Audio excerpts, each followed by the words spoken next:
시청자 여러분 안녕하십니까. 남태우TV와 깨어있는 대구 시민들이 야심차게 만든 기획. 그 어떤 시간과 공간도 뛰어넘을 수 있다. 고상만 TV와 함께합니다.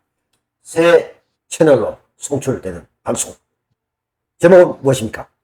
밀리터리 룩. 네. 제가 지금 입고 있는 게 밀리터리 룩 아니겠습니까? 아, 네. 네, 좀 힙하죠? 예. 네. 패션 피플. 칼리지, 네. 야. 이게 근데, 칼리지, 이게, 고 박사님? 이 칼리지 무슨 뜻입니까, 이게? 잘 보이지도 않아요, 그거. 필요의 의지, 이게 뭡니까? 대학교 아니에요? 대학 칼리지죠. 네. 예, 용기 칼리지 아니죠. 예. 하여튼, 그래서 오늘, 대학생이란 뜻입니다. 뭐, 프레시하다. 일종의 군 사망사고 국내 최고의 전문가. 고상만 박사님 모시고, 앞으로 우리 밀리터리 룩, 뜻은 밀리터리 룩이기도 합니다만, 군을, 밀리터리를 이렇게 본다. 루킹하겠다.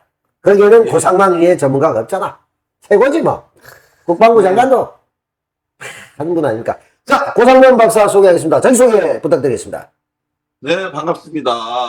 이렇게 늦은 시간이지만 이렇게 멀리 대구에 계신 이렇게 존경하는 대배우 우리 남태우 선배님하고 처음부터 또 야인가? 깨어있는 대구 시민들, 우리 존경하는 또 21만 4천 뭐 안다.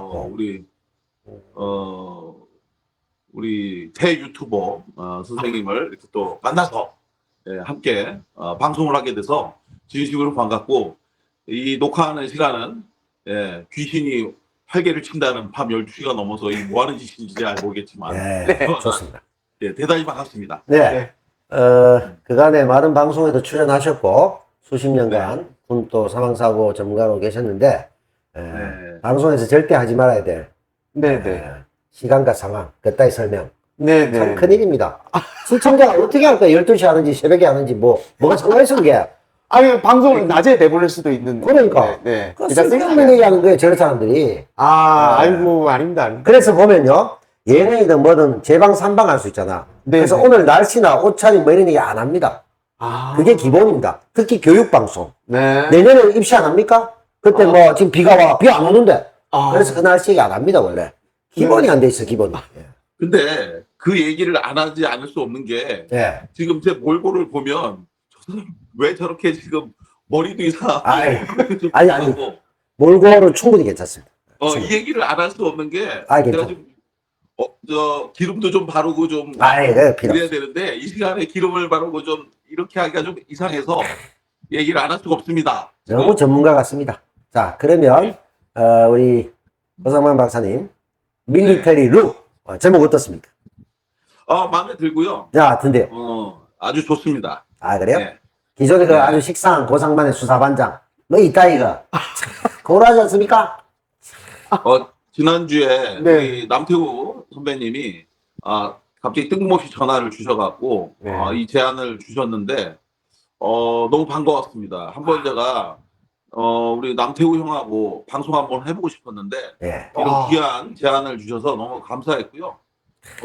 제가 우리 남태우 형님은 이렇게 호칭을 해도 되는데 우리 깨대구님은 뭐라고 호칭을 해야 되는지. 호칭 그냥 깨대구님이라고 하시면 되지 않을까요? 진짜로 정식 호칭이 뭐죠? 원래는 이제 그 서울의 조리 기자로, 제 이름, 그러세요? 박대희거든요, 이름이. 그래서. 박 기자라고 부르죠. 박 기자님, 뭐 이렇게. 박 기자님이요. 기자라고 하시기는 좀 제가 좀 부끄럽긴 한데. 박대희 기자입니다. 그래서 박 기자라고 부르기도 하고, 깨대구라 부르는 것도 좋을 것 같아요. 박 기자님이군요, 원래는. 그러니까, 박 기자님이시고, 그리고 저는, 많은 분들이 그냥 고반장 부르니까 고반장이라고 부르시면 좋을 것 같습니다. 고반장이 낫겠다. 고반장님. 실제로 박사님이에요. 고박사님이요? 고박사님 이렇게 하시는 겁니까? 고박사를 하면 이제 제가 또 김용민하고 둘이가 했던 우리가 원한 건 아닌데 김용민 PD가 자주 얘기했던 국내 유이의 고성국 라인. 그래서 고 박사가 극우 유튜버로 활동하시기 때문에 입장이 좀 곤란해요. 그래서 고반장고. 고반장님. 고길동인가? 고반장. 이렇게 하고, 저는 그냥 남배우. 이렇게 불러주시면 좋을 것 같고, 그다음에 우리 이제 새 채널 이렇게 나가고 있고. 자, 우리 고반장님하고 저 깨대구, 우리가 연관이 있습니다. 왜냐하면 21만 4천 유튜버죠. 굉장히 의외로 허술합니다. 근데 우리 깨대부님이 네. 서울의 소리의 자매 방송 같은 일종의 네. 이제 그 진보 쪽의 어떤 CNN 지국 같은 약간 그런 개념입니다. 대구에서 활동하시고 네. 대구에서는 진보 쪽에서 원 치는 분입니다. 넘버 원입니다. 그렇죠. 넘버 원입니다. 그리고 대단한 거요. 깜짝 놀랐어요, 저도. 네, 그거는 이제 많은 사람들이 미스테리로 생각합니다. 어떻게 저따위 가는데 21만이니까 이해할 수 없다. 이렇게 되는데 어쨌든 객관적 사실이기 때문에 인정해야 되고 그 다음에 이제 고반장하고 저하고는 무슨 관계가 있느냐? 네네. 서울의 소리 전직 출연자들입니다. 전 출연자. 맞네요. 맞잖아요. 네. 그래서 우리는 다 검찰 소환밖에 남은 게 없다. 아우 무섭네. 근데 귀신이 많아. 이명수 안 잡아가고. 예. 지금 고반장님도 많이 기소됐죠? 아니, 저는 없어요? 기소는 안 되고, 저는 현재 기소는 안 되고, 예. 고소만 2건이고, 입건만 2건인데, 네. 저는 원래, 죄가 없는 사람이다. 예. 예. 죄가 없는 사람인데, 억지 고소가 돼 있는 거죠. 억지 예, 고소. 현재, 3년째, 예, 무혐의 경찰은 무혐의 처분을 했는데도 불구하고 검찰이 잡아놓고 있는 상태. 참. 아니, 그러면 검사들은 집 앞에 놀이터로 오라 하세요. 와서 불러가 커피 한잔 하면서 얘기도 하고. 아니, 요즘 그게 유행이라던데. 커피를 줄 생각은 전혀 없고. 네, 아니, 템버리나 저는 치라든가. 아까 전에 말씀드렸던 것처럼, 사실은 아까 전에도 저 변호사한테 전화가 왔었는데, 9시쯤에. 아까 참, 시간 얘기하지 말라고 그랬으니까 그 얘기 빼고. 네.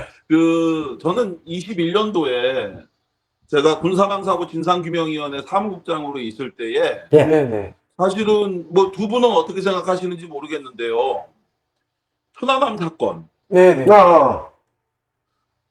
천안함 사건과 관련해서 사람들은 그 사건에 대해서 어떻게 생각하는지 그건 각자의 자유지만 예. 군사망사고와 관련해서 우리 위원회는 2가지 기준을 가지고 있었어요. 네. 군인이면서 사망사건에 대해서 그것을 의심하는 사람이 조사를 해달라고 하면 우리는 조사를 하는 것이 원칙입니다. 네. 그런데 신상철이라고 하는 분이 군인이면서 사망사건인 천안함 사건에 대해 자기는 의문을 갖고 있으니 이걸 조사해달라고 진정서를 제출한 거예요. 네. 그러니까 저는 사무국장으로서 제 권한은 진정서를 제출하면 그것을 접수하는 것은 제 권한이거든요. 네. 그러니까 당연히 저는 그것을 접수해서 그것이 사실인지 아닌지 일단 확인해 보라고 그 절차에 따라 접수를 한 거거든요. 근데 그것이 제가 왜 그것을 접수했냐고 하면서 그 직권 남용이라고 하면서 저를 최원일 함장하고 이 사람들이 저를 고소를 했는데 그것을 가지고 경찰이 사실이 아닌 내용을 가지고 고소한 내용으로 2번이나 조사를 했는데 그것이 다 사실이 아니니까 무혐의로 저를 처리했는데도 불구하고 아니 이 윤석열이가 전 세계에 천안함 모자와 티셔츠를 입고 돌아다니면서 지금 그 주접을 떨고 다니지 않습니까? 네네네. 그러니까 이거를 지금 21년 5월에 고소를 한 이 사건을 무려 3년 지금이 7월이잖아요. 네. 3년 2개월이 지나도록 검사가 6번 바뀌는 동안에 단 한 번도 부르지도 않고 이상하네요. 지금까지 사건을 처리도 하지 않고 있는 게 제 첫 번째 고소 사건. 검사가 무슨 회전 초밥입니까? 그렇게 돌리게 6개나. 그리고 아니, 요게 비싼데, 표준표가. 네. 저하고도 관련 있는 게 천안함 프로젝트란 영화가 있어요. 네. 그게 이제 천안함 사건의 정부 발표에 대한 의문점을 가진 거야. 그거 예전에 맞아. 다큐멘터리 영화가 아닐까? 그렇죠. 저도 봤던 것 같아요. 그걸 개봉했기 때문에 우리 극장이 지원 배제되면서 네네. 제가 세 번째 블랙리스트에 오른 사건이 그겁니다. 아, 연관이 있는 거죠. 네. 네. 연관이 있죠. 이게 우리 남배우 형님하고 저하고 하여간 인연이 있다니까. 연관이 맞아요. 있죠. 예. 그리고 오늘 우리가 밀리터리 룩을 하는데 슬픈, 군대에 얽힌 우리 슬픈 개인사들이 있어요. 그런 얘기도 하면서 프로그램 취지 설명할 건데, 일단 우리가 궁금한 건 고반장은 왜 잡혀가지 않는가? 근데 그게 이제 첫 번째 기소는 천안함 프로젝트 사건 접수해서 했던 것에 대해서 보복성 고소가 와서 검사가 6번 회전 초밥 돌듯이 하면서 부르지도 않고 이런 상황이다. 그 두 번째가 뭡니까? 아니 이게 네. 죄가 없으니까 부르지도 못 부르는 거지. 문자로만 지난 3년 2개월 동안 문자로만 검사 바뀌었다고 문자로만 6번을 알려주고 우와. 아니, 그러니까, 고반장은 검찰청의 그 인사변동에 대해서 관심이 없는데 계속 그것만 문자로 오는 거지. 누가 맡겠습니다. 누가 맡겠습니다. 저도 지금 이것도 미상이 안 했어요. 제가 블랙리스트 1번 했을 때 박근혜 블랙리스트로 배상을 받았단 말이죠.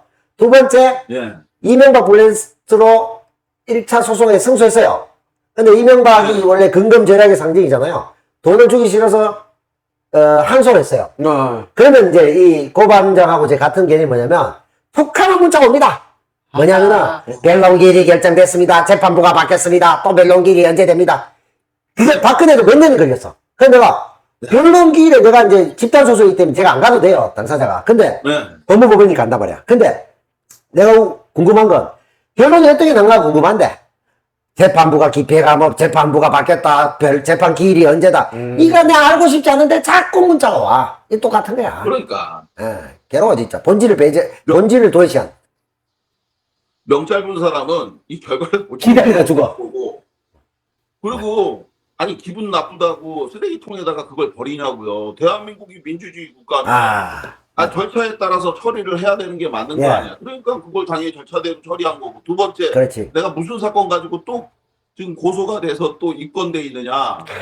바로 그 신원식 사건, 지금 현 국방부 장관 신원식이 절 고소한 거예요. 두 번째 건은. 아니, 지금 고반장님, 우리가 지금 한참 문제가 되고 있는 임성근 사단장, 재령 사건, 임성근 사단장 그래봐야 별이 2개란 말이야. 네네. 신원식은 국방부 장관이잖아. 네네. 아니, 레벨로가 그렇게 높은데 지금 고반장이 맞짱을 뜨고 있다고? 와. 죽으려고 한장을 했구만. 이런 사람이 와, 네?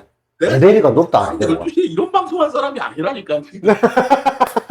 좀 높네. 아니, 국방부 장관하고 서로 맞소송 걸렸어요? 국방부 장관이 고소를 하는 사람인데 이거. 와. 본인은 국방부 장관을 어떻게 약을 올렸어요? 뭘 했기 때문에?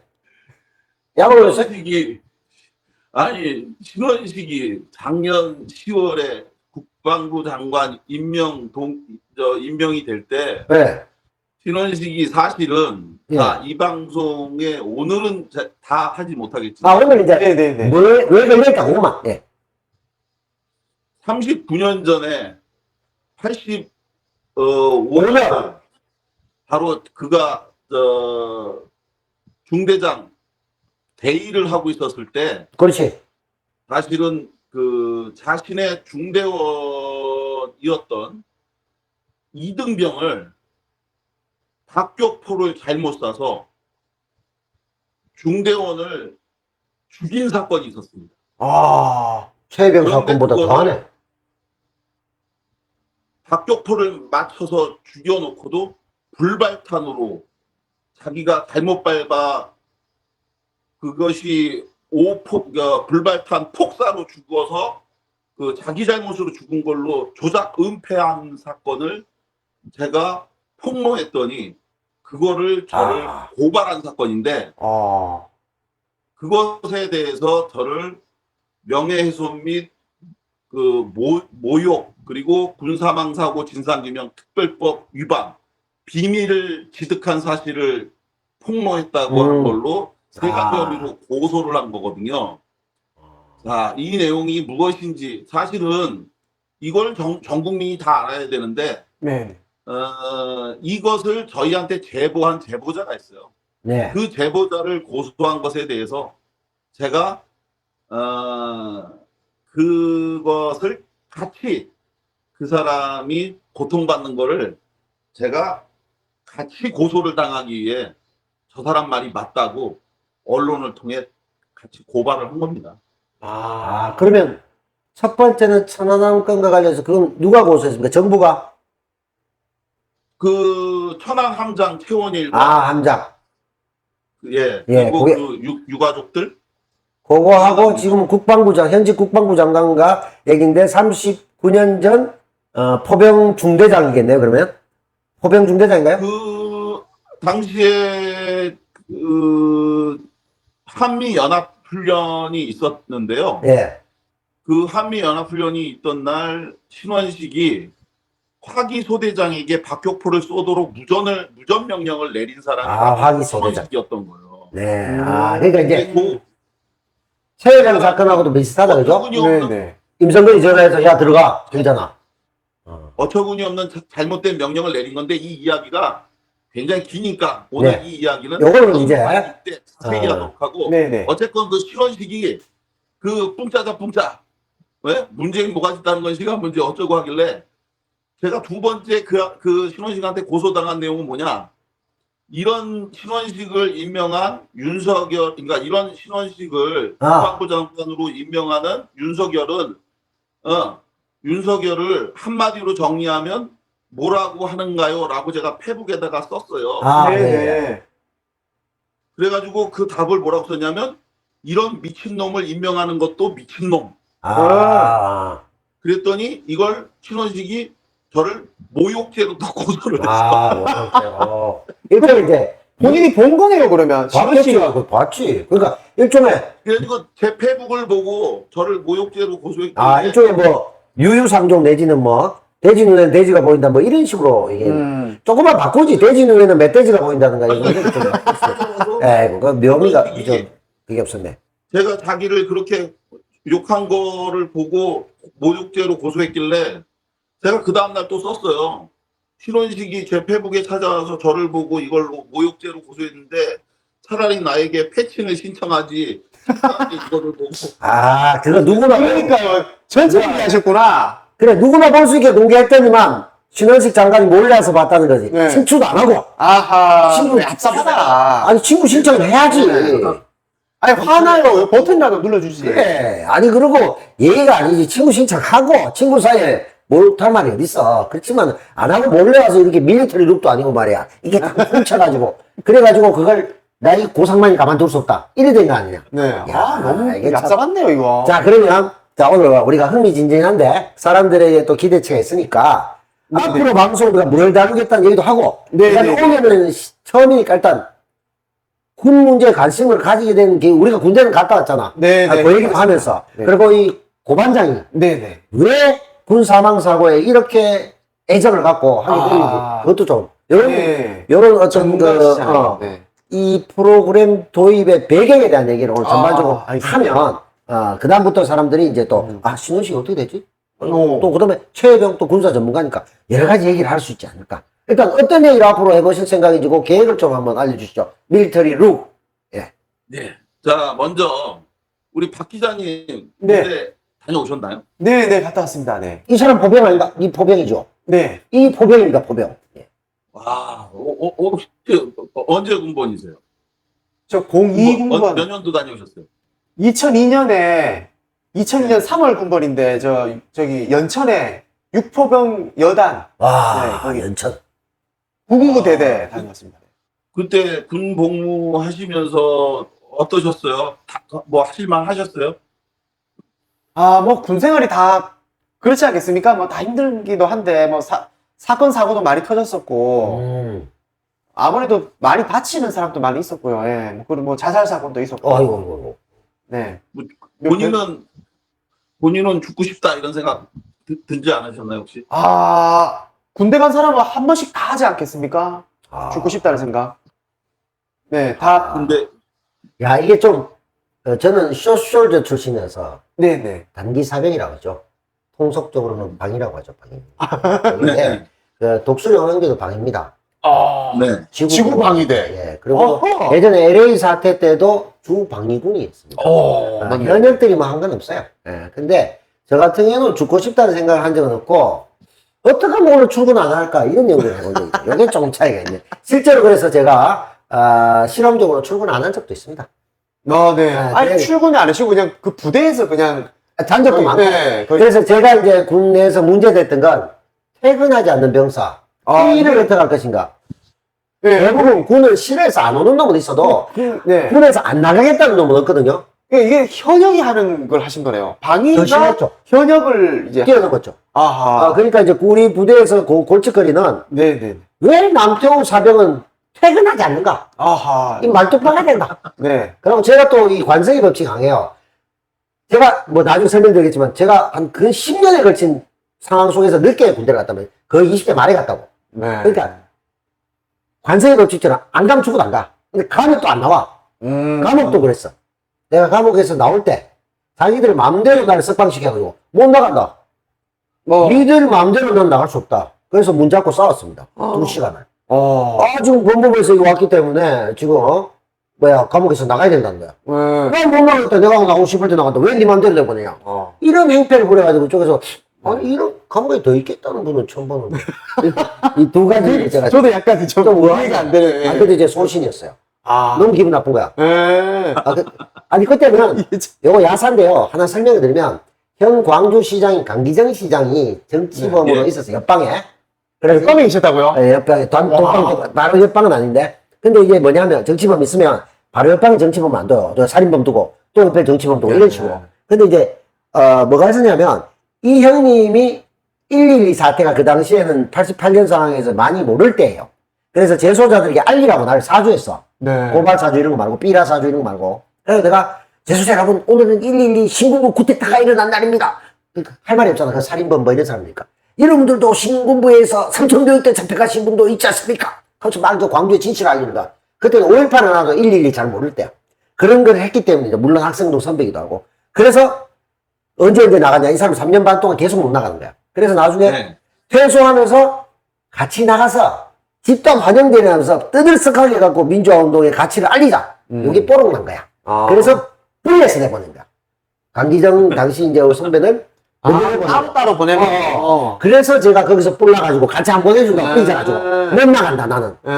근데 결국 나는 밤에 버려져 있고 말했죠. 그 형님 대규모 환영단과 함께 가고 광주니까 얼마나 많은 분들이 거의 뭐 버스가 몇 대 온 거야 후배들이. 그런 사례가 있었는데 요건 좀 재미있는 에피소드죠. 예. 그런 정도만 이제 말씀드리고 어쨌든 우리 고반장님이 우리 군대에 대해서 묻고 있었어. 네네.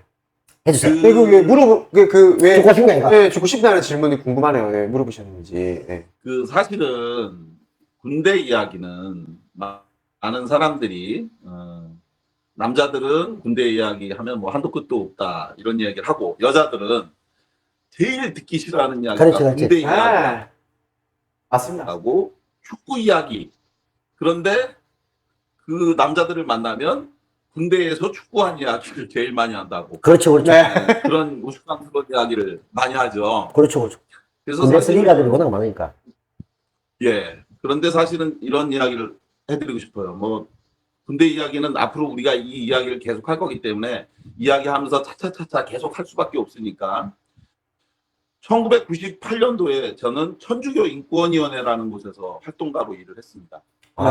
그리고 거기서 여러분 혹시 기억하시는지 모르겠지만 판문점에서 숨진 3스타 별 셋의 아들. 아버지를 둔 그 판문점에서 죽은 육군 알죠. 중위 김은중이 사건. 김은중이 사건. 혹시 우리 박 기자님 기억하세요?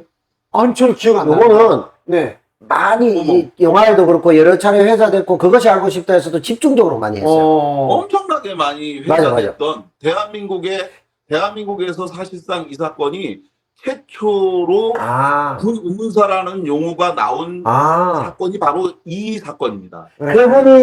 그분이 김첩 장군이죠. 네. 맞죠. 그러니까 아버님. 간단히 말씀드리면 98년도 이전과 이후에 대한민국에서 군 의문사라고 하는 용어가 만들어진 사건이 바로 이 김은중이 의문사 사건이에요. 98년도 이전까지 군에서 군인이 사망을 하면 군 의문사라고 하는 용어를 쓴 적이 없어요. 그럼 뭐라고 불렀겠어요? 우리 남배우 형님 뭐라고 불렀습니까? 우리 고래짝 우리 배우 형은 알 것 같으니까. 왜? 우리 속된 표현 있잖아. 군하고 친하지는 않습니다만 저는 그 취사병을 했습니다만은 그 쌀이 일종이잖아. 속된 일종. 표현. 1종, 2종, 3종 뭐인데 사람이 10종인가 뭐 이렇다던데. 그러니까 아니야. 일종의 형, 그 방위병 기준으로 자꾸 얘기하지 말고. 왜 뭡니까 그러면? 그 실종이니 무슨 뭐 저기 그게 아니라 그러면 물품 분실? 아니 그러면 군에서 죽은 군인의 죽음은 개죽음이라고 불렀잖아. 그러니까 의문사라는 단어도 쓰질 않았어요. 98년 그러니까 이전에 개인의 잘못을 돌리지 네가 네 목숨을 소중하게 여겨야지 네가 바보처럼 해서 네가 죽었으니 개죽음이다 뭐 이런 정도로 폄하됐던. 이 말을 들어본 적이 없나요, 두 분? 글쎄요, 개죽음이라고는 개죽음이라는 군에서 얘기 죽으면 얼핏 들어본 게 해요. 밝힐 방법도 없고 네. 알 방법도 없다. 해결이 안 되죠.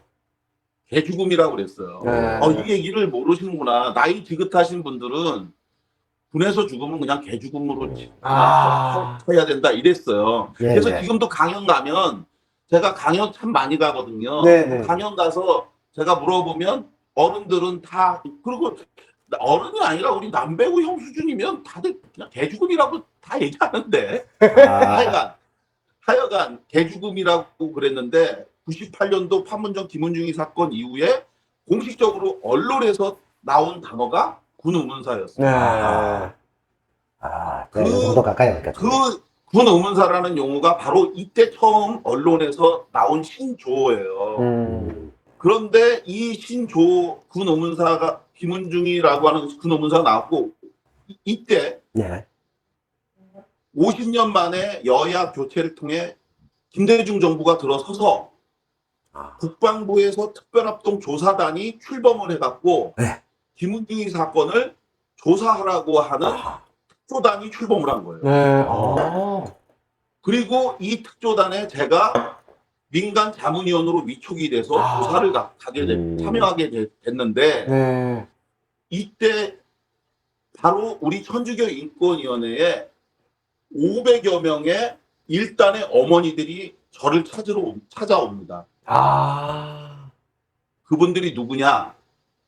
사실은 제 아들도 김은중이처럼 똑같이 군에 가서 죽었어요라고 하는 이등병 엄마들이었어요. 엄청 그 많았나 보네요. 엄마들이 네.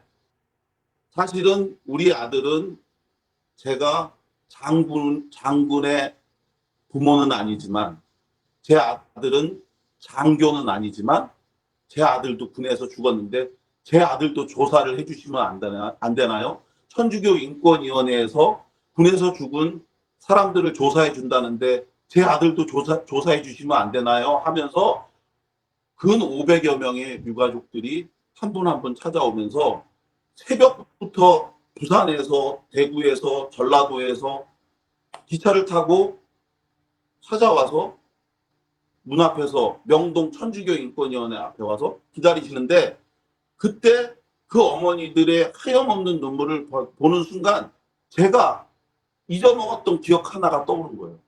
이게 뭐냐? 네. 제가 사실은 군에 가서 자살을 하고 싶었어요. 네. 왜 자살하고 싶었냐면 네. 제가 사실은 우리 남배우 형님처럼 학생운동하다가 감옥을 갔었거든요. 네. 그러다가 군에 갔는데 군에 갔더니 보안사에서 저를 찾아와서 조사를 한 후에 저를 재배치해서 보낸 부대가 충정훈련을 하는 부대예요. 입장 난처하네. 충정훈련이 뭐냐면, 부대가 모릅니다. 뭐냐면 충정. 충정훈련 설명, 시위 진압, 군대가 그걸 한다는 건가요? 군대도 하죠. 그렇게 계엄령 같은 수령을 거. 발동하면 계엄령. 대학생들이 광주 시위가 같은 틀에 폭파되면 총칼로 쏘는. 경찰이 진압을 하는 게 아니라 군대가 출동을 하거든요. 아니, 그게 그래. 광주 민주화운동 아닙니까? 그렇죠. 군대가 출동을 하는 게 위수령 발동인데 그때 군이 출동을 하는 상황에서 그 충정훈련을 하는 거예요. 그래서 군인이 대검을 차고 총으로 그걸 진압하는 훈련을 하는 게 충정훈련하는 건데 바로 그 부대에 저를 보내서 매일같이 빨갱이들을 죽이는 정신교육과 저보고 그거를 그 보안사가 이제 저를 거기다 배치시켜서 매일 그걸 하는데 저는 그게 그 개를 죽이면 그 개에게 주는 먹이가 뭔 줄 아세요? 남은 개들한테 주는 먹이가 뭐냐면 죽인 개 내장을 먹이로 줘요. 그렇겠지. 개 도살장에서 주는 남은 개들의 먹이는 이미 죽인 개들의 내장으로 주는데 그 느낌이었어요. 그래서 그렇겠죠. 시위하다 갔는데 자기한테 그래서 시위한 사람에게 총칼 들어라 이런 거잖아요. 진짜 나쁜 그래서- 놈들이네요. 그렇죠. 그래서 제가 군복무 때 매일 거기서 죽고 싶었는데 그 죽고 싶은 느낌이 뭐였냐면 자살하고 싶다가 아니었어요. 뭐냐면 문을 열어 다른 곳으로 가고 싶은 느낌이었어요. 그러면 행복할 것 같았어요. 이승을 떠나는 이 고통을 저승으로 가는. 이 고통을 그 문을 열고 나가면 새로 아주 행복한 느낌이 들 것 같은 그런 느낌이 들었어요. 그때. 그런데 그때 제가 죽지 않고 살아서 나올 수 있었던 건 제 아버지의 도움이었어요. 네. 바로 98년도에 그 어머니들이 저를 찾아와서 자기 아들이 죽었는데 도와달라고 울면서 저한테 말씀하시는 그 이야기를 듣고 내가 죽지 않은 이유가 이 일을 하라고 내가 산 거다라는 그 느낌이 들었어요. 그러니까 거기에서 저는 소명의식을 왜 느끼고 죽었는지 그 느낌을 네. 저는 알 것 같더라고요. 그렇겠네요. 이 진짜. 사람들이 자살을 했다면 왜 자살했고 왜 이 사람들은 왜 자살하려고 한 게 아니라 살기 위해서 죽었다라는 것. 그리고 이 사람들의 자살은 그들이 죽으려고 죽은 게 아니라 그들은 정말 죽임을 당한 거다라고 하는 확신을 가졌기 때문에 이거를 밝혀야 되겠다라고 하는 그래서 여기까지 오게 된 겁니다. 네. 잘 들었습니다. 그러니까 일종의 고반장의 탄생, 설화, 그까지 들었다, 그죠? 네. 이해가 좀 되네요. 자기가 절절하게 있다가 나에게 하늘이 맡긴 운명이 이거였구나. 이래서 내가 그 당시에 안 죽었구나. 이런 생각이 들었다는. 그런 운명적 느낌? 네, 군인이라는 게, 군인이라는 게 원래 국방의 의무를 지키기 위한 대한민국을 수호하기 위한 정말 자랑스러운 군인인데, 그걸 개죽음이고 그냥 군대를 되게 약간 그 젊은 청년들을 이용하는 수단으로 썼던 것 같아요. 목숨을 그냥 마음대로 맞아. 여기고, 그냥 그 정권에 비판하기 위해서 학생운동을 했던 그 청년들을 군대로 보내가지고 일부러 그런 부대를 배치시켜가지고, 그렇죠. 예, 그거는 완전히 정말 비인간적인 거잖아요. 그러니까 이제 우리가 앞으로 많이 다루게 될 것입니다만은 그 앞에 이렇게 우리 고반장보다 앞에 세대, 제 세대나 저보다 약간 앞에 이런 분들을 소위 말해서 경찰이나 정부나 국정원, 당시 안기부 이쪽에 이제 프락치로 보안사. 네, 그래서 그걸 흔히 녹화 사업이라고 했어요. 그러니까 우리 강산 푸르기의 유한 킴벌리가 아니고 녹화 사업을 시켜서 고상만이 요즘 뭐 하는지 좀 알아봐. 고상만이도 잘 알지? 잘 압니다. 그래가지고 그럼 내가 어떻게 죽고 싶지 않겠어요? 친구를 고발해야 돼. 그러니까요. 그러니까 고상만이가 요즘 이상하게 신경을 쓰더라고. 고상만이 뒤에 누가 있는지 알아봐. 고상만이 뒤에 누가 알아보라니까 이 새끼야. 그러다 고상만 잡아서 고상 뒤에 없는데 아무도 유령 그거 있잖아 이 새끼. 이러면서 박종철 사건이 생긴 거야. 공공을 해가지고. 예를 들면 이런 거고. 그 다음에 이제 예를 들면 내가 시위하다가 나갔는데 6월 항쟁이 돼서 막 적도 막 하는데 2학년이 나와 있는데. 내가 방금 시위하다가 내가 입대했는데. 친구고 막. 근데 뭐 사망하다. 내가 어떻게 했어? 완전 진짜 힘들죠, 이거. 이게 형제가 이런 경우도 있어요, 팩트가. 한국전쟁에서 인민군 국방부 만난 경우도 있지만, 우리 이제 시위가 한참 있을 때, 형제가 전경이고, 시위 학생이고. 그래서 서로 눈물을 흘리면서 얼굴 안 보여주려고 하는데 보이지. 그런 비극들이 현재서 나왔죠. 이게 같은 개념으로 아마, 그런 녹화사업과 관련해서 군 사망사고, 의문사가 생긴 게 많으니까, 그런 것도 언젠가 아마 좀 다루시겠죠? 지금 말씀하신 그 사례가 바로 녹화 사업의 피해자 사건인데 당연히 그거 많죠. 다루고 제가 의문사 진상규명위원회 1기와 2기 조사관도 했습니다. 제가 2000년부터 2004년 사이에 아, 1기 조사관일 때 남현진 사건, 서울외대 남현진 사건 피해 사건이 바로 그 녹화사고 피해자고요. 2기 때가 이제 제야인사 장준하 선생 사건 조사관을 제가 했잖아요. 근데 지금 말씀하셨던 그 사례 짧게 제가 오늘 말씀드리면 그게 다 풀었나? 전두환이가 바로 12.12와 5.18, 5.17 군사 쿠데타를 일으키고 나서 예. 자기가 보안사령관 출신이잖아요. 예. 네네. 그래가지고 자기가 쿠데타를 성공한 다음에 자기 동료였던 보안사의 그 동료들을 불러갖고 축하 파티를 한 겁니다. 예. 그래가지고 기분 좋게 이제 술을 쫙 마시면서 그 과장하고 국장들 쫙 불러서 건하게 술을 한 잔 마셨는데 그러다가 요즘 저 보안사는 요즘 어떠냐고 이제 가볍게 한마디를 던졌는데 거기서 눈치 없게 어떤 놈이 말실수를 한 거예요. 아, 요즘 군대 간 그 운동권 애들이 화장실에서 그 빨갱이 그 낙서를 막 뭐 하고 뭐 이런 짓거리를 합니다. 그랬더니 거기서 이제 전두환이 술잔을 그냥 꽝 소리 크게 내게 내려치면서 보안사 요즘 무엇들 하는 거냐고 일들 안 하고 왜 그런 것들 가만히 방치하고 내주는 거야? 대책을 세워야 될 거 아니야? 아, 그래서 대책으로 나온 게 빨갱이 사상을 푸르게 바꾸는 녹화 사업을 입안한 것. 이게, 녹화 사업이에요. 이게 지금하고도 상당히 비슷해요. 예를 들어 최혜령 사건이 터졌잖아요. 그러니까 윤석열 대통령이 아니 뭐 군대라는 게 하다 보면 뭐 사망할 수도 있는 거지. 그런 거로 사형감까지 갖고 야 된다고 격려했지 않습니까? 네네. 그것도 지금 일종의 녹화 비슷하네요. 사업이지. 네. 그리고 그런 거에 대해서 엄청나게 많은 사람들이 죽은 거예요. 그렇지. 우리도 지금 그런 아까 전에 거예요. 끌려갔던 그게 바로 그 연장선의 사건이에요. 네, 맞네요. 그리고 요게 또 연관되는 게 2012년쯤에 문화권력 균형화 전략이라는 문건이 공모가 됩니다. 네. 그 내용 간단합니다. 그 블랙리스트의 시초인데 MB한테 보고를 해줘. MB가 문화권력이 너무 왼쪽으로 길었다. 이게 균형을 잡아야 된다. 그래서 우파 영화도 만들고 영화계에 너무 빨갱이가 많아.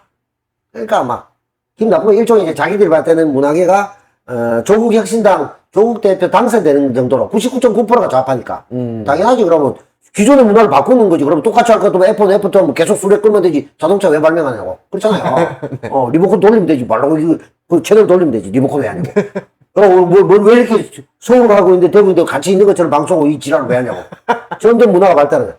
근데 그런 경우에 이제 그러다 보니까 문화 권력이 너무 기울어서 이 자식 좀 폰좀 잡아야 돼. 그거 유인촌. 뭐 이런 사람들 다 있잖아. 그대로 지금 와 있잖아. 그게 블랙리스트 1기 시작입니다. 그래서 얘들을 좀 배제하면 안 될까? 근데 이게 지금 말씀하신 것처럼 빨갱이들이 설친다고 푸르게 녹화 사업. 푸르게 빨갱이 사상을 녹화 푸르게 바꾸는 사업이 녹화 사업이다. 본인은 푸르게 본인은 본인이다. 사상을 그래가지고 그 녹화 사업으로 데려간 사람들을 어떻게 했느냐. 데모하다가 연행된 학생들을 경찰서로 연행해갖고 그 자리에서 부모를 집에서 불러와서 이 아들을 감옥에 보내겠느냐 아니면 오늘 그렇지. 군에 입대를 시키겠느냐. 그러면 우리 박 기자님 그 부모님이 뭐라고 그러겠어요? 군에 바로 보내겠어요. 네, 군에 바로 보낸다 하겠죠. 네. 그렇죠. 네. 그렇게 해서 군에 보낸 아들이 어머니 저 지금 군대 가면 저는 죽습니다. 저는 군대 가면 안 됩니다라고 울면서 매달렸는데 그 엄마가 뭐라고 그러겠어요? 그래 가지 마라 했을까요? 가라고 했을까요? 가라 가지 않겠습니다. 안 가면 잡혀 들어가는데 네, 경찰. 그리고 그 엄마 입장에선 있어봐야 빨갱이들하고 어울려서 계속 데모할 것 같으니까 보냈겠죠. 네. 그런데 그 아들이 그러면 어머니가 그렇게 하시니 저는 가서 죽겠습니다. 안녕히 계십시오 하고 갔어요. 네네. 그리고 그 아들이 정말 가서 시신으로 발견이 돼서 그러니까 죽었다는 연락이 왔어요. 오늘 박 기자 많이 느끼네. 어떻게 됐을까요? 네? 그 엄마는 그 후에 어떻게 됐을까요? 엄마. 와, 어머니, 이게, 얼마나 엄마는- 죄책감 시달릴까요? 아들이 죽는다고 해서, 그렇게 해서 보냈는데. 그 엄마는 정신병을 그런 분도 있겠죠. 얻어서 맞죠. 극단적 선택하신 분도 있을 거고, 죄책감에.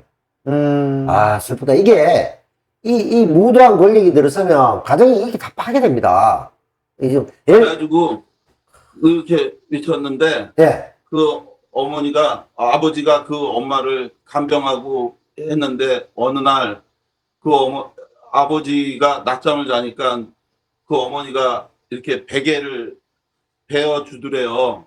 꿈결에 느끼니까. 그래서 베개를 주나 보다 하고 이렇게 했는데 눈을 자고 일어나 보니 안 보이더래요. 어머니가, 남 부인이. 예. 그래가지고 막 찾아봤는데 끝내 못 찾았는데 그로부터 3일 후에 한강에 투신한 시신으로 발견이 됐다고.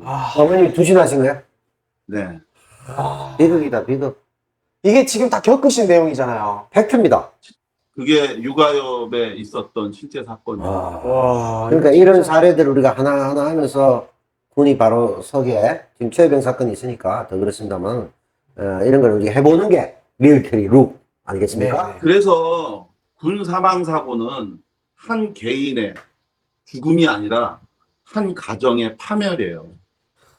그렇네요. 그러니까 이게 제가 비슷한 나이 또래니까 이제 많이 겪었잖아요. 예를 들어 이제 저렇게 가서 자괴감 느껴서 괴로워하신 분들, 또 본인이 막 괴로워한 사람, 또 그게 의문사한 분, 뭐 가족의 파괴, 또 아니면 군대를 안 가고 오랫동안 수배자로 살고 막 이런 경우, 저 같은 경우도 그랬잖아요. 군대 뭐 나중에 설명드리겠지만 군대를 안 가고 저는 감옥을 갔죠. 예를 들어 감옥 갔죠.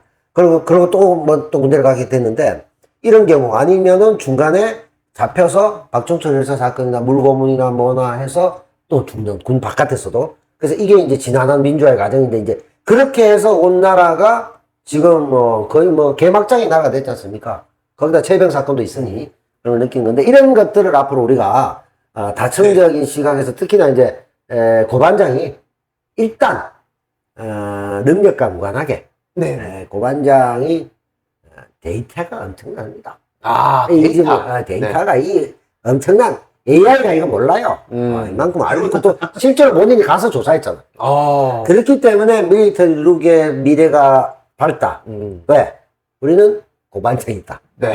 그럼 우리도 군을 다 겪었다.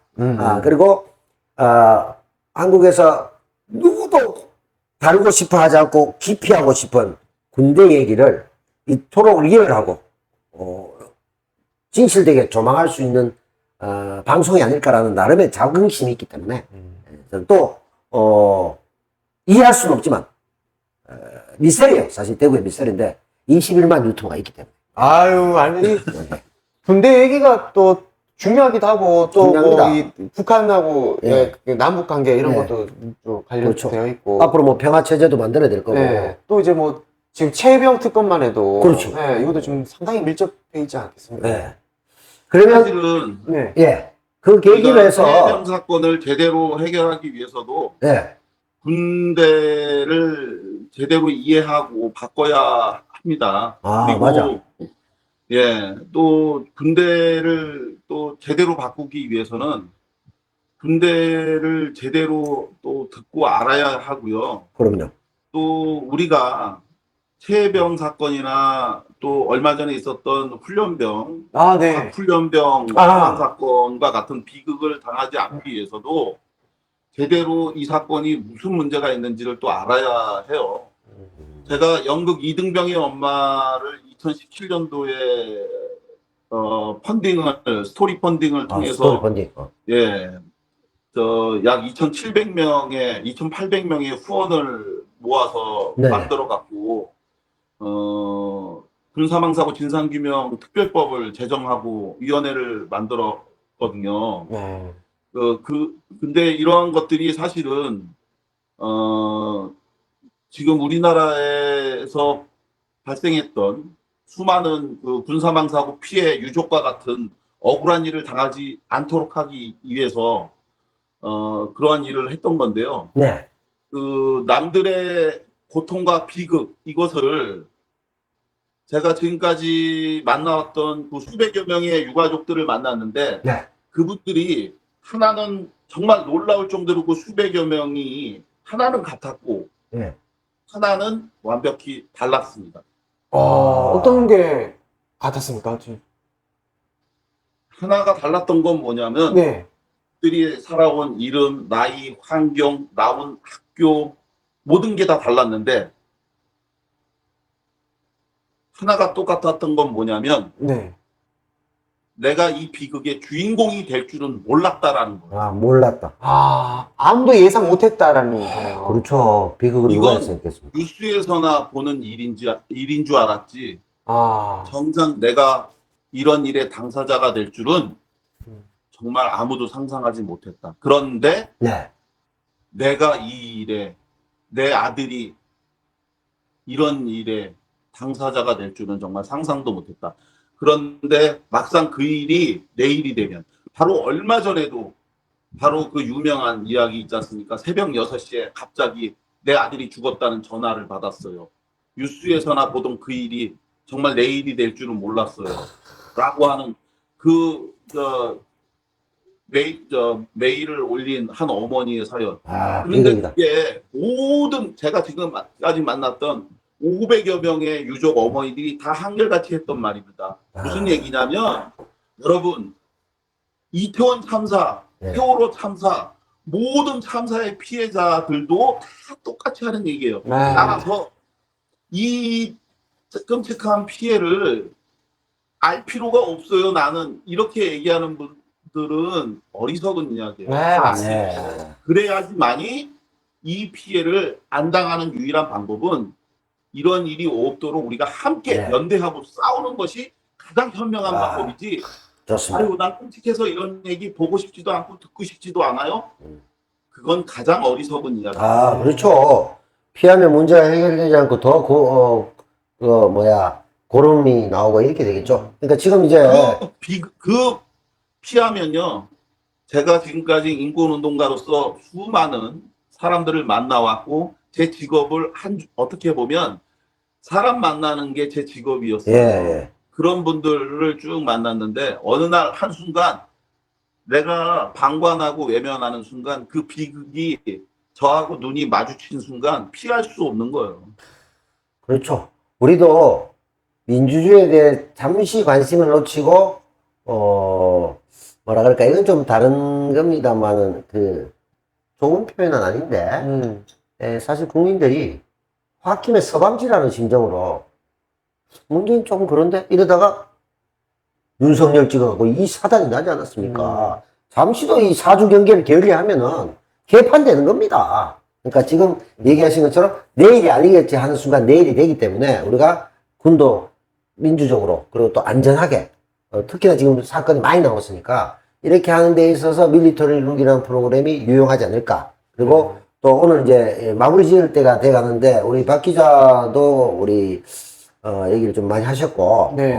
저도 조금 했는데 이제 사실 밀리터리 룩이 좋긴 좋네요. 우리가 별로 말을 안 해도 돼. 지가 다 하니까 좀 편하긴 하네. 근데 조금만 더 재밌게 해줬으면 뭐 이게 참 재밌으려고 하는 건 아닌데 좋은 것 같아. 그래도 왜 말 친한- 많이 하냐고 구박도 안 하고. 구박 안 해. 구박 안 해. 이게 어떻게 연결된 방송인데 우리가 아주 첨단 기술 이용해가지고 말이죠. 네. 지금 말이죠. 어디 멀리 안 가도 되고, 이렇게. 화면에서 바로 옆에 앉아 계시잖아, 지금 바로 옆에. 수성구 만백국수집 들어간노점에 냉면 먹고 반장 여기 있잖아 지금 반장이. 같이 반장이 국수 한번 같이 하자. 네. 형 그러고 조금 아쉬운 거 기술적으로 바꿔야 되는데 네. 고반장 배경을 네. 뭐 풀숲이라든가 국방석이라든가 뒤에 탱크라든가 이런 걸 네. 좀 했으면 좋겠는데 그거도 가능하긴 합니다. 제가 이상하게 제가 배경 네. 좀 이렇게 바꿔봅시다. 그러니까 고반장 그거 할 재주가 없는 것 같고 우리가 네. 바꿔줍시다. 매번 최신식 무기로 바꾸든가 뭐 하여튼 뭐 천안함으로 바꾸든가 이렇게 해가지고 네. 고반장이 난 싫어. 전방에 있는 듯한 그러면서 만복국수에 와서 얘기하는 듯한 그런 느낌 예, 그걸 만들었으면 좋겠고 저는 나중에 얘기하겠습니다만 저희 한맺힌 10여 년에 걸친 세 차례의 군면제가 실패하게 된 안타까운 사연. 중대장하고 같은 동급으로 다녔던 저는 계급이 없었습니다. 네. 남 2병 남 1병이 아니었습니다. 남 영감이었습니다. 아유, 영감님이면 그럼 거의 검사급 아닙니까? 남 영감. 영감님. 이 영감이라는 건 고령이라는 뜻이에요. 네. 남 영감. 딱 이렇게, 이게들, 넘어가! 이렇게 했습니다. 참, 그리고 제가 군생활 잘한다고 말뚝박하는 얘기 얼마나 들은 줄 아시겠습니까? 아까 지금, 고반장 얘기하고 좀 다른 측면에서 내가 불까지 지르고 민주운동을 다 하고 왔는데 나보고 군체시라고 말뚝박을 해. 전부 잘한다고, 구보 잘한다고. 왜 잘하냐? 술 빨리 깨려고 뛰거든. 그래서 내가 맨날 마라톤을 맨 앞에 뛰는 거야. 술이 빨리 깨고 싶어서. 그래서 뭐, 근데 그 중대장부터 병사들은 전부 다, 저 고령에도 정말 모범적으로 뛰지 않느냐? 이런 얘기를 하는데, 이게 참, 이건, 그래도 여기는 너무 슬프고 나는 그건 아니지만, 이 새끼들이 알고 일어나, 이 자식들은 확 쏴버리고, 이런 생각 들 정도로. 그런 문제가 했습니다. 그래, 요건 이제 예담으로 나중에 이제 남배우 한매친 군 10년사. 북한이 10년 근무 아닙니까? 10년인가 그렇죠? 북한이? 저건 아니야, 뭐. 7년인가? 12년. 아, 12년이구나, 10년이 아니고. 네. 그거나, 제가 19에 신고 받아서 29째 됐거든요. 그래서 10년. 그래서 좀 이따가 나중에 이제 그 얘기를 하기로 하고. 자, 어쨌든 오늘 밀리터리 룩의 장면, 그 다음에 우리 출연자, 그리고 밀리터리 룩이 다루고 싶어 하는 내용, 그 다음에 우리가 왜 고반장과 함께 하는가? 고반장은 왜 군에 이렇게 관심이 많은가? 민주운동 사람은 군 사실 별로 안 좋아하거든요. 근데 굉장히 군 전문가가 됐잖아요. 본이든 아니야. 그 계기, 또 그 연구를 만든 것까지 나왔죠. 그 얘기도 한번 합니다. 북한은 의무복무예요, 지원제예요? 의무 아닙니까? 지원 아닌가? 자, 그 이야기는 2편에서 계속 이어가도록 아, 요거, 네. 이거 AI한테 물어봐야 되겠다. 네. 아, 왜냐면 내가 지원이라고 하는 이유는 뭐냐면, 북한은 군사국가이기 때문에, 군인이라는 건 상당히 신분적으로 높은 거거든요. 그래서. 그러면 아무나 들어올 수 없어요. 공산당원도 마찬가지지만, 그리고 또 먹는 게 해결되잖아. 군사국가이기 때문에 가장 먼저 먹는 군량미부터 간단 말이야. 그리고 굶어 죽을 일이 없어. 그래서 그런 약간의 어떤 어드밴티지가 있기 때문에, 아무나 들어오지 못하지 않을까. 이런 생각을 했습니다. 아직 뭐 퀴즈 다음 2부에 한다, 네, 2편에 한다고 하니, 예. 그거는 하여튼 우리. 놀라운 반전은 2부, 반전이 있답니다. 2편에서. 네, 네. 마지막에 좀 마음에 듭니다. 네. 요렇게 하는 말이야, 방송. 잘하네. 아니, 제가 이제 몇 번 봤습니다만, 서울의 소리 때, 네, 서울의 소리에 그때 고상만의 수사반장이었습니까? 네, 뭐 제목이? 그렇게 했죠. 예. 그래서. 그래 보니까, 뭐 이걸 재미로는 할 수 없겠지만, 이제 프로그램이 방송이니까 좀 흥미 유발돼야 되잖아. 근데 보니까, 일단 재밌어야지. 약간 뭐, 옛날 사건, 사고, 그냥 브리핑 하는 느낌? 그냥 오늘 뭐 텐션도 좀 있고, 신기한 것도 있고. 네, 그런 네, 것 네. 같아. 그 양아. 쟤안 봐서 그래. 다 재밌었어. 재밌었답니다. 그 얘기하시는 게, 제가 예전에, 얼마 전, 예전에 한때 넷플릭스에서 DP? DP. 네. 드라마? 예. 네, 그게 생각나요. DP 생각나요. 네. 오. DP 보면 막 괴롭힘 당하는 병사들, 예. 김일병 사건 있지 않습니까? 네. 총 난사하고 그 병장 역할했던 신승호 배우가 있어요. 그 친구하고 이제 제가 잠깐 같이, 저는 잠깐 나옵니다만, 더블 패티라는 작품에서 안 끝내고 후일담으로 2시간 하겠다. 같이 했어. 네? 끝내줘, 이제. 예? 후일담으로 2시간 하겠어요. 뭐라고? 후일담으로 2시간 할 것 같아요. 지금 이 시간이 지금 너무 많이 돼가지고. 예, 네. 후일담은 우리가 한 게 없지. 그냥 다만, 이 프로그램의 미래에 대해서 우리 예측해 보는데, 기존의 고상만의 수사반장보다는 업그레이드 버전이 돼야 되지 않겠나. 그런 네. 차원에서 얘기 드리는 거예요. 그리고 일단, 우리 남배우님이 계셔서 업그레이드가 3단계는 될 것 같습니다. 이거는 뭐 서로 이렇게 자화자찬, 우리 뭐 국민의힘입니까? 서로 자화자찬하고 이따고 짓은 하지 맙시다. 우리가 한동훈하고 나경원처럼 싸우지는 않잖아. 싸우고, 당선되니까 바로 다 사건 끼가지고 봤잖아요. 저는 그거 보면서, 김건희 여사는 그래도 지조 있는 분이다. 네. 한결같이 건조로 가시는데, 박용원 뭡니까?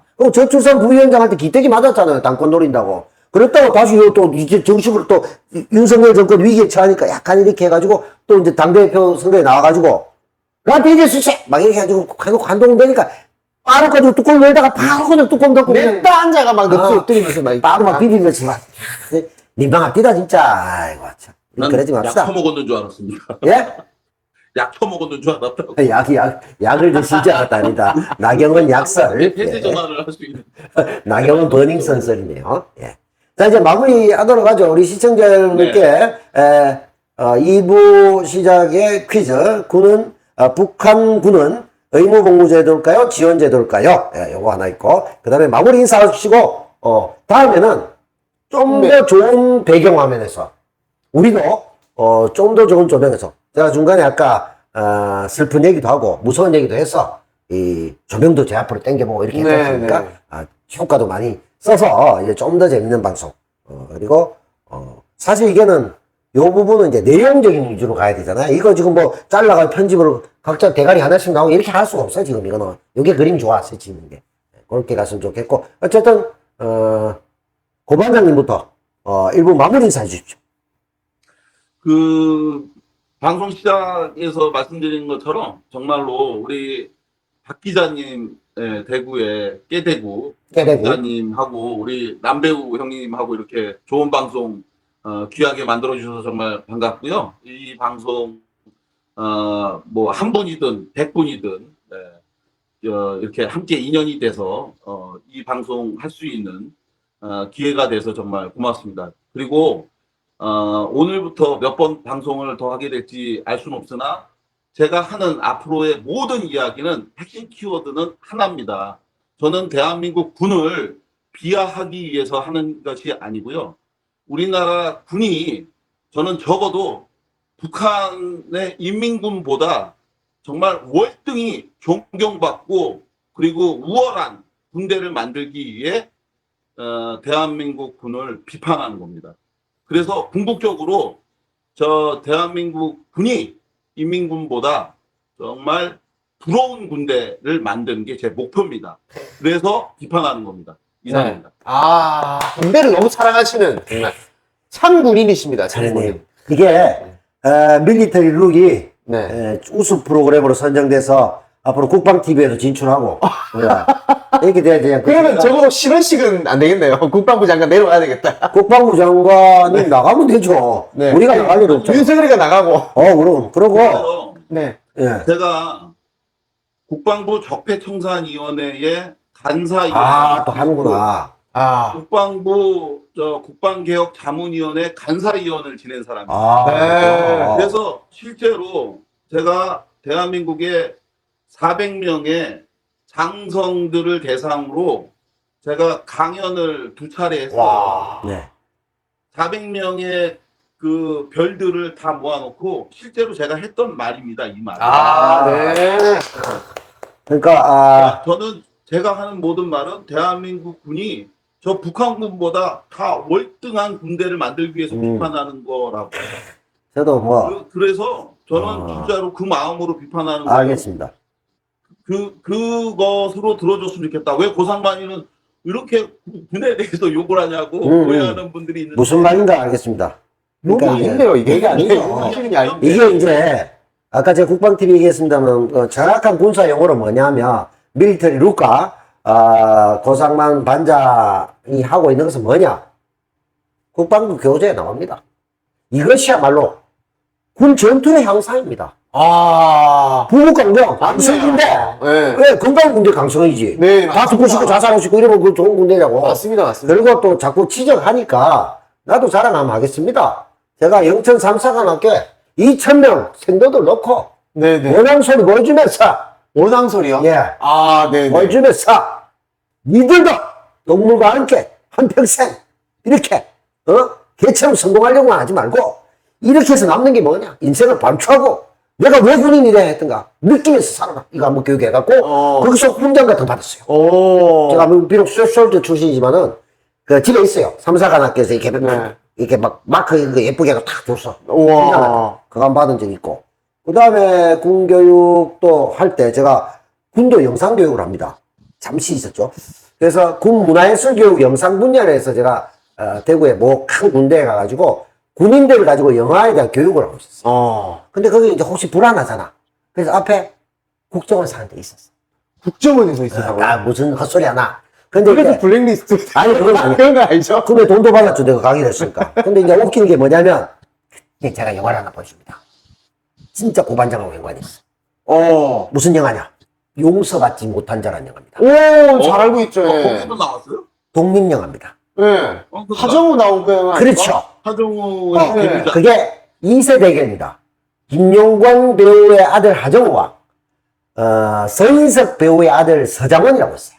이 친구가 더 유명했어. 그런데 뭐 하정우 배우도 아버님 안 밝혔죠. 여기는 아버님 밝혀져 있었고 뭐 견원 이런 역할도 하시고 서인석 배우가. 근데 하정우 배우가 이제 나중에 알려졌죠. 나중에 이제 김용건 배우 아들이다 뭐 이렇게 됐는데, 그게 군대에서 괴롭힘 당하고 자살하고 뭐 이런 내용이란 말이야. 그래서, 아니, 이게 군 전투의 양상인데, 아니, 군에서 화장실에 자살하는 거 보여주면 되겠냐고. 국정원이 막 있잖아. 그때 내가 단호히, 국정원인 줄 몰랐지, 사실. 단호히. 건강한 군대를 만들기 위해서는 이런 병폐가 있어서는 안 되기 때문에 군인들이 꼭 봐야 되는 겁니다. 딱 보여줬지. 그쪽에서는 막, 아니, 군대 사기 떨어뜨리는 거, 애 자살하는 거 보여주면 이런 분위기였는데. 얼른하고 도망갔지. 어른하고 고마워. 이런 훌륭한 친척이 나도 2개 있어요. 예. 형제는 그 같아. 속였다고 국방부에서 난리 났다고 후일담이 엄청 났구만. 네. 그랬나?